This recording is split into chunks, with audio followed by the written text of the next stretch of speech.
बेटे के खिलाफ लड़ना जी। और फिर ये कि खुलेआम कहते थे, बढ़िया बढ़िया गीत गाते थे। तो नतीजा ये है कि वो सारे के सारे या तो पकड़े गए, उतरते ही जहाज से, तो जो खतरनाक थे वे बड़ी जेलों में भेजे गए, और जो कम खतरनाक थे उन्हें मतलब गांव में नजरबंद रखा गया। अच्छा। तो जितना सैक्रिफाइस उन लोगों ने किया जी, इतना किसी और ने नहीं, किसी और पार्टी में नहीं। गदर पार्टी का जो मैं सबसे बड़ी बात मानता हूँ वो ये है कि उन्होंने जो सिद्धांत रखे, पहली बात तो सबकी पार्टी, जनता की पार्टी थी जी, उसमें कोई भेदभाव नहीं था, सबसे बड़ी बात थी।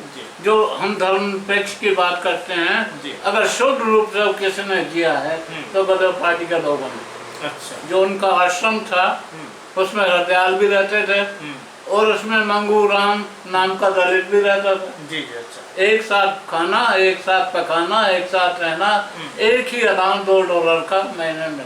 अच्छा। मतलब जो समान था, और यानी उसके क्या कहते हैं, शोषण विहीन, जाति विहीन, वर्ण विहीन। जी। अगर कोई संस्था रियलिटी में कभी हुई है तो वो गदर पार्टी थी। जी। और यहाँ आगे सारे सैक्रिफाइस किया, 20 साल यानी आपके अंडमान निकोबार में रहे, बेड़ियों में रहे, हथकड़ियों में रहे, लेकिन उन्होंने, मजदूरों ने कभी माफी नहीं मांगी। अच्छा, माफी भी नहीं मांगी। जबकि सावरकर ने माफी मांगी जी, वो अभी उसी में थे जी हैं, और माफी मांगता आखिर में रिहा भी सब शर्तों के बाद हुए। उन्होंने कभी ना माफी मांगी ना कभी। जो मेरा मैं यही कहना चाहता हूँ कि जो बौद्धिक लोग हैं वो साथ हो सकते हैं लोगों को, लेकिन जब मार पड़ती है तो सबसे कायर वही लोग होते हैं। जी जी। लाला हरदयाल जी जी। अच्छा, माफी मांगी। अच्छा, लाला हरदयाल ने भी माफी, यानी जर्मनी भी रहे, जर्मनी रहे, तो ब्रिटेन के पक्ष में आर्टिकल लिख के फिर ब्रिटेन चले गए। वहीं से PhD की, वहीं शादी की। तो मैं कहता हूँ भाई परमानंद जो थे इतिहास का, वो जेल में जाते, वो उनके किसी हड़ताल में शामिल नहीं हुए। तो मतलब इवन चट्टोपाध्याय जर्मनी में रहे लेकिन वापस नहीं आए। राजा महेंद्र प्रताप $30,000 तो दे दिए गदर पार्टी से सन 25 में, लेकिन भारत तो लौटने के नहीं आए, वो सब महलों में रहे। तो मैं कहता हूँ कि इन सारे विद्वानों से अगर किसी ने सैक्रिफाइस की है तो इन लोगों ने किया। करतार सिंह सरावत 19 साल की उम्र में फांसी लगी, जो भगत सिंह का प्रेरक बना, उसकी फोटो उनकी जेल में रहती थी। तो वो लोग थे करीब 250-300 लोग, उनके सैक्रिफाइस है, उनको कोई पूछता भी नहीं। तो ये चूँकि मेरा लगाव से हो गया, जो बचे खुचे लोग थे, तो फिर मैंने उसके बारे में लिखना शुरू किया। नहीं तो आप गदर पार्टी में आप क्या उसके कार्यकर्ता थे? नहीं, वो यह था कि जब गदर पार्टी जब भारत आज़ाद हो गया तो जो सन 15 से लेकर 47 तक उनका भवन था वो उन्होंने भारत सरकार को सौंप दिया। अच्छा, सैन फ्रांसिस्को कि भाई हमारा म्यूजियम बनाएंगे। अच्छा, लेकिन उन्होंने कुछ नहीं किया। अच्छा, भारत सरकार ने उठा दिया। अच्छा, गिरा दिया उसको। तो जब वो ढह रहा था तो इधर से उधर से लोगों को पता चला, तो वो सारा सामग्री उनका प्रेस अपने घर ले गए। जी जी। और फिर उन्होंने क्या बनाया था, गदर मेमोरियल कमेटी बनाई जी, और 5 साल तक वहाँ आंदोलन चला जी कि भाई हमारा जो भवन था उसको वापस करो जी, यानी तुम नहीं बनाते तो हम बनाएंगे जी। तो खैर, तो वहाँ जाते ही बर्कले मैं उससे जुड़ गया। अच्छा, आप जाते और उनके 5 साल की जो मैगजीन चलाई थी उसमें मैं अपना हिस्सा देता रहा। अच्छा, तो तब से मुझे वो सब, फिर वो गदर हॉल बन गया जी इंदिरा जी के ज़माने में जी, पता नहीं क्यों। अच्छा अच्छा, लेकिन वो बंद रहा भारतीयों के लिए। अच्छा, तो फिर उसके खुलवाने में मैंने आंदोलन किया। अच्छा जी। तो खैर अंत में वो खुला जी जी जी। बड़े कैसे खुला कि वो बर्कले में यूनिवर्सिटी में इंडिया चेयर बना रहे थे, अच्छा अच्छा जी। कॉन्सुलेट में कर रहा था। तो मैंने कहा बर्कले में चेयर बनाने का क्या फायदा, जहाँ सारी चीज तो एंटी इंडियन पढ़ाई देंगे, जी। अमेरिकन दृष्टि से पढ़ाया जाएगा, और जो अपनी धरोहर है उसे तुम जनता के लिए खोल नहीं रहे। जी जी जी। तो कैसी बात है था। हाँ। तो पहले तो लोगों ने मुझे समर्थन नहीं दिया, बाद में बहुत समर्थन हो। अच्छा। तो आखिर में कौंसल जनरल ने बुलाया चाय पे आपको कि भाई, हाँ, मुझे और 2-4 अच्छा। मेरे मित्रों को, जी जी जी। कि भाई तुम वो छोड़ दो, शेयर का विरोध करना, और हम तुम्हारे लिए ये खोल देंगे। अच्छा। तो मैंने कहा वो तो हम नहीं, हम किसी शर्त को मानने वाले नहीं। जी। और उन्होंने आखिर में न खोलना पड़ा।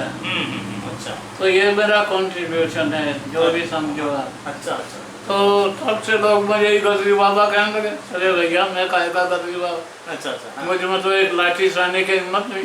जी। एनीवे, नहीं, लेकिन योगदान बाकी आपका भी उनके रहा। लिए मैं हाँ। कभी से 2-3 किताबें हैं। अच्छा, गदर पर आपकी कुछ किताबें भी हैं? हाँ। नाम क्या है किताब? नहीं, अभी जो भी मैंने हाँ। वो गदर पार्टी के प्रधान के बायोग्राफी, जी जी जी। तो वो गदर पार्टी का पूरा उसमें है। हाँ। ये तो पहला, हाँ। इन लोगों ने कितना सहा वहाँ पे, अमेरिका में वो पहला भारतीय परिवार।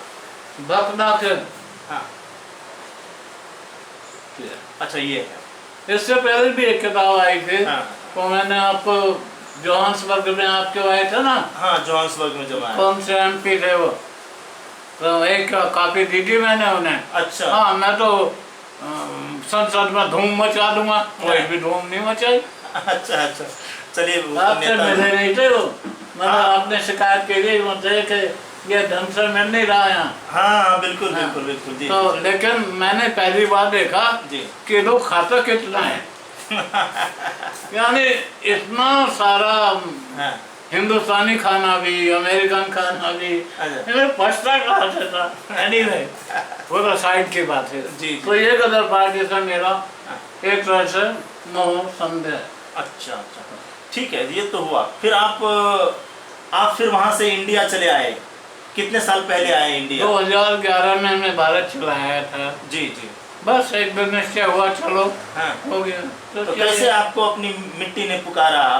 आपको भारत माता ने और भारत की मिट्टी ने आपको कैसे भारत पुकारा? माता वो किसी को नहीं पुकारती। हाँ, तो ये सब ढोंग है। जी भारत में मुझसे तो कहा, जब मैं आने लगा जी, तो यूनिवर्सिटी वाले ने कहा भैया मत आओ, यहाँ के तुम्हारी कोई इज्जत नहीं रहेगी। जी। तो मन का अगर मेरी इज्जत विदेशी में रहने से है तो मुझे कोई इज्जत नहीं चाहिए।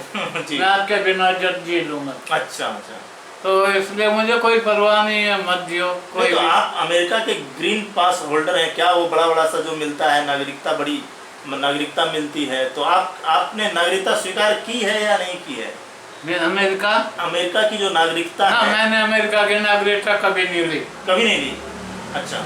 मैंने अमेरिका के हर आंदोलन में, नीग्रो आंदोलन जी, उनके जो सिविल राइट्स मूवमेंट चल रहा था जी, वियतनाम युद्ध के विरोध में आंदोलन, जी, उन सब में मैंने पार्टिसिपेट किया। अच्छा। लेकिन मैंने कभी नागरिकता नहीं ली। जी कि मैंने कहा मैं इस आताई झंडे को कभी सलामी नहीं दे सकता। जी जी। अब तो हमारा भारतीय झंडा भी आता ही है। यानी जो कश्मीर में इन्होंने हाल किया है ओवरनाइट, जी, उसको गुलाम बना के बेसिकली। नहीं, क्या गुलाम उससे बनाया? वो तो भारत का हिस्सा है भाई जी। आप कैसा प्रजातंत्र है जी कि आप उनके प्रतिनिधियों से कुछ नहीं पूछते, उन सबको जेल में बंद कर देते हो जी और ओवरनाइट ये कानून बना देते हो। जी। तो प्रजातंत्र की बात क्या है कि दिल्ली चाहे जो करे, किसी भी आसाम में चाहे जो करे, वहाँ शिविर बना दे, जी, कश्मीर में बना दे, जी, किसी को कोई फर्क नहीं पड़ता। जबकि अमेरिका में किसी राष्ट्रपति को अधिकार नहीं है जी, कि वो किसी भी राज्य में दखलंदाजी कर सके, अच्छा, निरंतर को नहीं हटा सकता हो। जी जी जी। और हमारे ये कैसा प्रजातंत्र है कि आधी रात, सब कुछ आधी रात ही होता है यहाँ पे। जी। इंदिरा जी ने आधी रात में आबाद कार्ड लगा दिया जी है, मोदी ने आधी रात में 370 हटा दी। जी लेकिन हटाते कश्मीरियों को पूछ के हटाते, जी उनको भंग करके तो नहीं। जी तो ये जो, और उसके बाद में भी कोई आवाज नहीं देश में।